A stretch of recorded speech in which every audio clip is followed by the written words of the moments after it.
Barancha barsiifna qubeedhaan jalqabna wallaalli habaatu katabna dubbifna wallaalli dukkanaa ija qalbii doomsa barnoota filanna isa jiru ibsa Abbaa jennee kana kanumaan jalqabna afaanuma keenyaan katabna dubbifna afaanuma keenyaan katabna dubbifna Abbaa jennee kana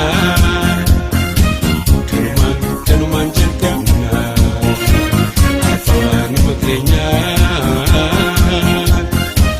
katabna dubbifna. Assalamu alaikum warahmatullah. Akkam nagaa jirtu har'ammoo haala salphaatiin akkamiin jechoota afaan Oromoo barreessinaadha. Jechoonni har'a barreessinu jechoota lallaafaa gabaabaa ta'an jechaadha. Mee 10 barreessina jechoota laafaa gabaabaa. Eessa barreessinaa? Dubbifamaa keessaas fidannee dubbachiistuu gara jalaa ka'een jira, dubbifamaa gara gubbaa ka'een jira. Kanaafuu dubbifamaa kanaa fi dubbachiistuu keessaa fidanneefa barannaa jecha. Mee jalqaba jecha tole jedhu haa hafannu. Jecha tole jedhu jalqaba tole jechuuf maal fudhachuun qabare? Qubee dubbifamaa taa fidannaa jecha. Jalqaba yoo barreessinu qubee guddaatiin barreessina waan ta'eef taa qubee guddaa kana fudhanneeti as kaayan. Itti aanee taan kun maal barbaada? Dubbachiiftuu barbaada. Dubbachiistuu sun eenyu? Oo barbaada jecha. Oo kanaammoo fuunee bira keenya maal ta'a? Toota. Too godhanne jecha. Kabiraa ammoo dubbifamaa laa fudhanna. Dubbifamaa laa. San boodatti dubbachiiftuu fidannaa jecha. Maal ta'ere? Tole jedhe jecha. Amma tole godhannee barreeffannee jirraa jecha. Mee amma ammoo jecha dide jedhu haa fudhannu. Dide jalqaba qubee dubbifamaa daa fidannaa jecha. Itti aansine immoo qubee dubbachiisuu ii fidannaa jecha. Sana booda ammas qubee dubbifamaa daa deebinee fidanna. Itti aansine ammallee qubee dubbachiiftuu fidannaa jecha. Maal jedhaa? Dide jecha. Akka kanatti hima yookaan jecha dide jedhu ijaarree jechaadha gabaabinaan. Amma immoo jecha fira jedhu ijaarrana jechaadha.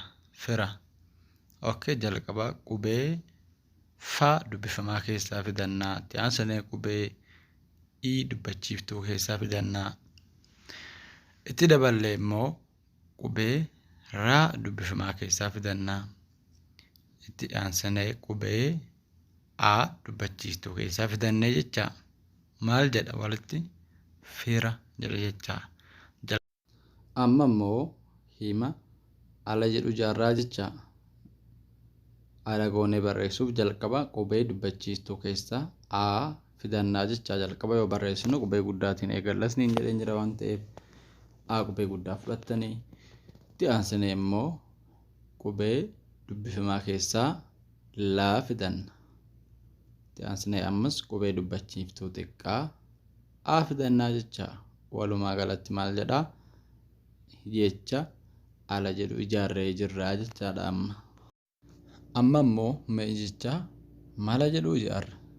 Mala ijaaruuf jalqaba qubee maa dubbifamaa fidannaa jecha. Itti aansine immoo qubee dubbachiistuu a fudhannaa jecha. Itti dabaluudhaan qubee dubbifamaa laa fidanna.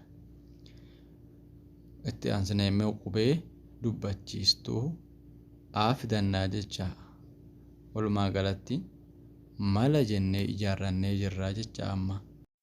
Amma immoo jecha jala jedhu haa ijaarrannuu mee. Jalqaba jala goonee ijaaruuf qubee jaa fidannaa. Itti aansine qubee dubbachiistuu keessaa a fidannaa. Itti dabaluudhaan qubee dubbifamaa keessaa laa fidannaa. Itti aansine qubee dubbachiistuu keessaa a fidanne. Walumaa galatti jala jennee barreeffanne yookaan hima ijaarrannee jirraa jecha. Amma immoo mee jecha cite jedhu haa ijaarrannu. Jalqaba qubee dubbifamaa keessaa caa fidannaa. Itti aansinee dubbachiistuu keessaa ii fidanna. Cii jedhee itti aansuudhaan immoo qubee dubbifamaa keessaa deebinee taa fidannaa. Itti aansinee qubee dubbachiistuutti deebinee cite jenna jecha. Amma immoo jecha rafe jedhu fidanna.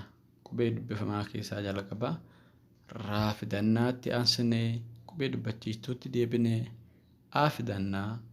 Amma immoo qubee dubbifamaa deebinee qubee faa fidanna. Itti aansinee qubee dubbachiistuu itti dabalannaa rafe jennee barreeffannee jira jecha. Amma immoo jecha qabi jedhu ijaarranna. Jalqaba maal fudhachuu qabna ree? Qubee dubbifamaa keessaa qaa fidanna. Itti aansinee maal fidannaa? Qubee dubbachiistuu keessaa aa fidannaa jecha. Itti daballee ammas qubee dubbifamaa keessaa baa fidanna. Itti aansinee immoo qubee dubbachiiftuu ii fidannaa jecha. Amma maal jennee barreeffanne? Qabi jennee barreeffannee jirra jecha. Amma immoo fixe jennee barreeffannaa. Jalqaba maal fudhachuu qabnaa? Qubee faa fudhannaa. Itti aansinee immoo qubee dubbachiistuu keessaa ii fidannaa. Itti aansinee qubee dubbifamaa keessaa xaa fidannaa. Itti dabaluudhaan qubee dubbachiistuutti deebinee ee fidanna. Maal jennee jecha ijaarrannee? Fiixe jecha jedhu ijaarrannee anillee asumatti fiixe yookaan asumatti xumure jecha gabaabduu 10 barannee jirra har'a. Guyyaatti aanu immoo jechoota laafaa dheeraa 10 barannaa. Yeroo itti aansinu immoo jechoota jabaa 10 akka jechaan barachaa deemnaa. Isinirra wanni jiru gara yuutuuba kanaatti yoo ilaalaa jiraattan akka namoonni baay'ee argu laayikii godhaa, sheerillee namaa godhaa isiniin jedhaa. Galatooma ulfaadhaa. Asumatti barnoota kiyya har'aa xumureen jira.